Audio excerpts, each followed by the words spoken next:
All right, so I didn't think about this when I started creating the board, but one of the things I wanted to do with trying to make a change is I need to see physical, like a visual goal sheet, which is something I've never done, something that's always been recommended but just never did.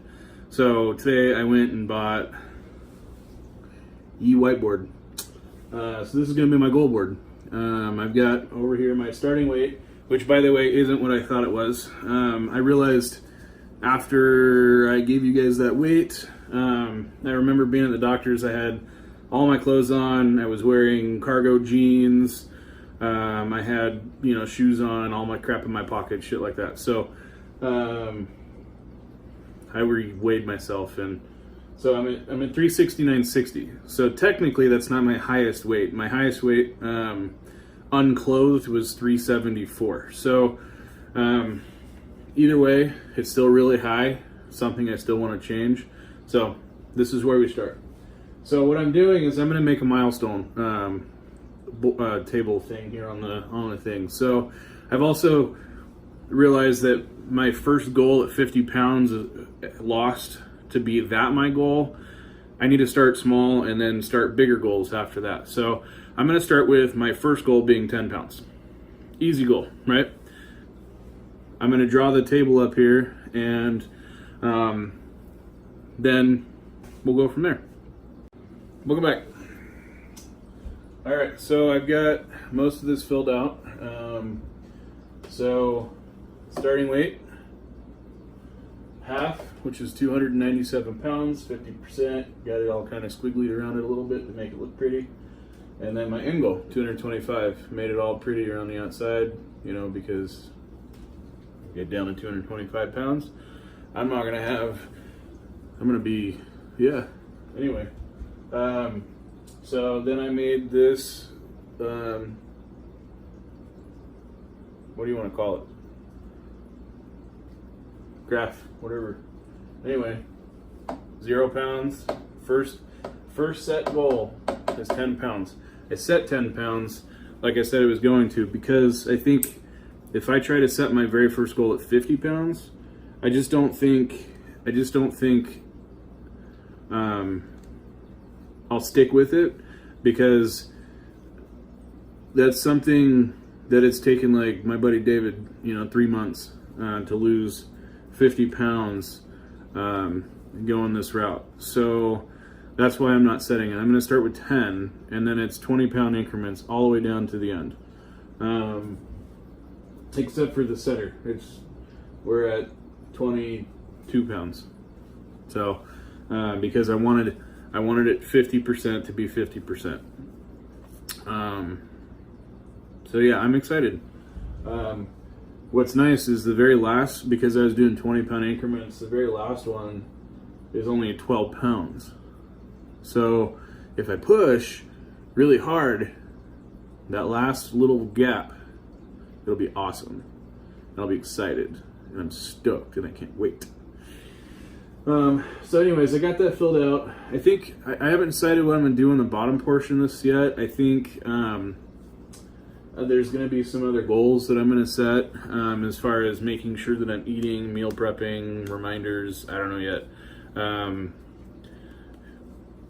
So yeah, I'm going to ask around, get some ideas, and go from there. All right, so I told you guys that I'd have you join me for a little bit of meal prep. So one of the cheapest things that you can eat in keto is eggs, right? So 5 dozen eggs.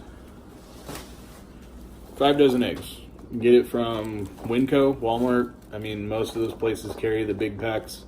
I think it was like $4 or $5, so super cheap. And there's a lot of food here. So I'm doing 2 things. One, I'm going to be boiling some eggs, because hard-boiled eggs is good. Salt and pepper. Yeah, and you need as much salt as you can, by the way, because with not eating carbohydrates, a lot of that food has a lot of salt in it. So anytime you can add extra salt to whatever you're eating is going to be a good thing, including potentially going and buying some electrolyte packets, which is definitely recommended. So yeah, I'm going to get this started, and then I'm also I just happen to be going to be making some scrambled eggs. I'm going to eat it with some avocado on it and some cheese. Pretty simple, salt and pepper. The avocados are awesome because though the fats that are in them are phenomenal. Just saying. And then every morning, one of the other things that I make is what's called bulletproof coffee.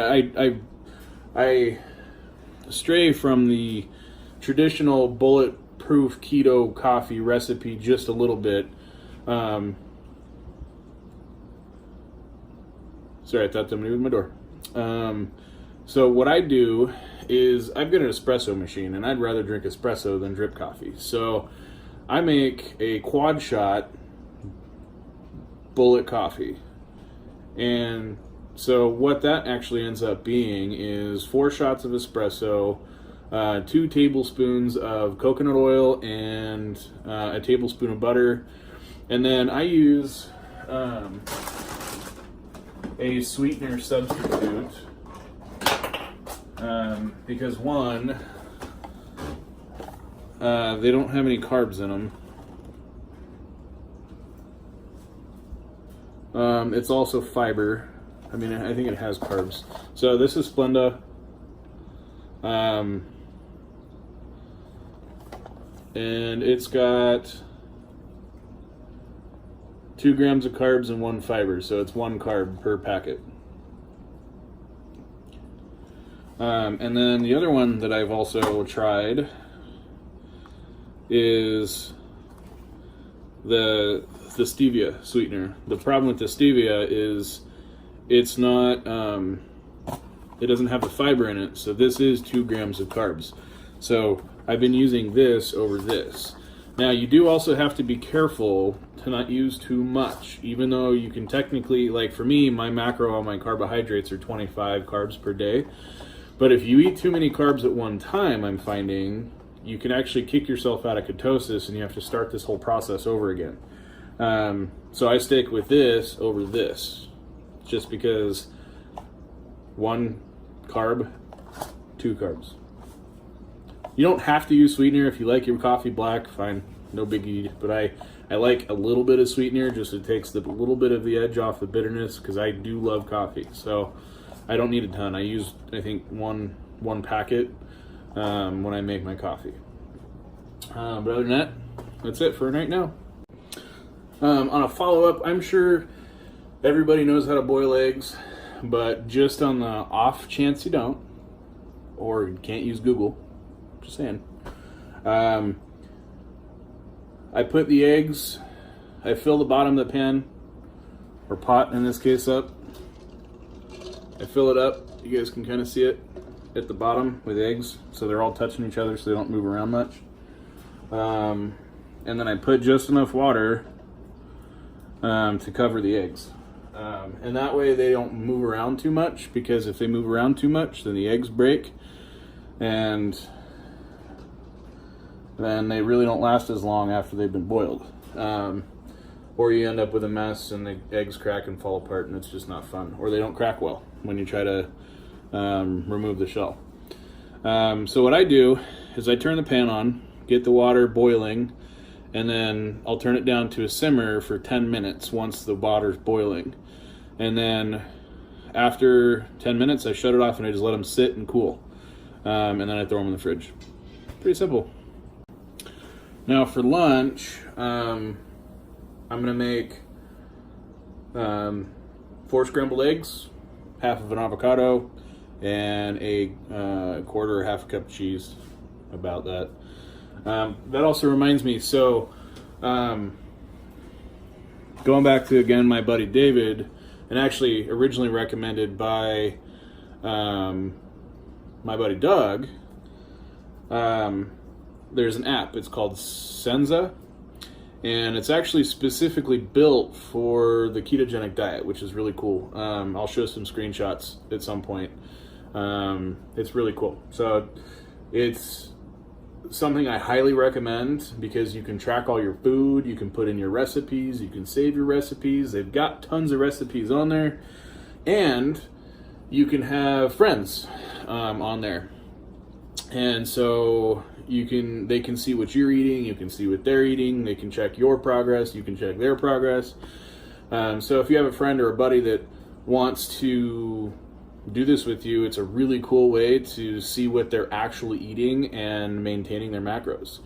That's been my struggle. And a lot of times it's not really the eating that's the issue, it's not eating enough for me is the issue, because when you're cutting out carbohydrates, you actually cut out a lot of calories. So that's where meal planning comes into play. That's where making sure you have snacks throughout the day. Almonds is a really good one because the fats in almonds is really good. They're low in carbs, high in fiber, and they've got a good amount of protein in them. So that's one of the snacks that I eat between meals is almonds. I love myself some almonds. So yeah, lunchtime. Talk to you in a bit. All right, and we have lunch. 4 scrambled eggs, about a quarter cup of cheese, and a half a diced avocado. So good. And then some salt and pepper. All right, so now we come to the end of the day. So you guys have kind of followed along through the video as far as some of the things I've done today, food, whatnot. Yeah, so it's been kind of a productive day. Still need to go to the store. Got to get a couple more things. Almonds for one. You know, I want to make sure I have that for my in-between meals, just in case I start feeling hungry, so that way I can have something that, you know, is healthy and that I could eat on this diet without, you know, eating candy or something like that. Because you know, my job, I work at a call center, which is what's helped contribute to this wonderful weight gain, because I sit on my ass all day. Yeah, they give out cookies and chips and stuff all the time, especially when I get busy. They try to keep people motivated, keep them, you know, energy up, you know, stuff like that. So, but anyway, not their fault, it's mine. You know, I could just as easily say no, but that's the purpose of taking the almonds with me, so that way, you know, if I get hungry or if they're passing crap around, then I can eat that instead. And of course, I'm gonna look up some alternatives and stuff so I can change it up a little bit. You know, I don't want to. One of the things for me that's gonna have a really, that I'm gonna have a hard time with is eating the same thing over and over again. I can't do that because then I'm gonna get bored of it. When I get bored of it, then I don't feel like eating it. When I don't feel like eating it, then I tend to buy stuff from work. And then when I buy stuff from work, it usually ends up like quesadillas with crispy chicken, or you know, they do all kinds of stuff, you know, but it's all super high in carbohydrates because usually there's some kind of bread or potato or something that's involved with it. Yeah, so it's been my day. Feel good, you know, pretty good today. I feel like it's been productive. I did update the board, and so that's in my kitchen wall. You guys saw that earlier. I decided after talking with my best friend David, I didn't think about it, but measurements. There's 3 measurements that I'm basically going to be looking at, and if you guys think about anything else that maybe I didn't think of, but these are pretty much just basic. These are the biggest portions. It's going to be the waist around the belly button, which is the largest portion of the waist. My arms, which is the biceps, the circumference around the bicep, and then the other one, my chest. So right across the nipples. So yeah, that's it. I mean, it's starting from day one. And of course I'll post a picture and I'll add that on here so you guys can see the board as it's updated now. And measurements I'll probably do once a week. I mean, that's and same thing with weight. I haven't decided if I'm going to do the weight every day or once a week. I'll probably do it once a week. That way I don't, because I know even on from what I understand in this diet, you can fluctuate a little bit. So even though you're technically losing weight because of your water weight, I could weigh more tomorrow. But in a week from now, I could weigh 10 pounds less than I am today. So it all just varies. But yeah, that's been my day. And So I'm going to keep going. Tomorrow's day 2, and what I'll do is I'll record my process in the morning and show you guys how to make my wonderful keto coffee. Otherwise, y'all have a good night. Thanks for watching.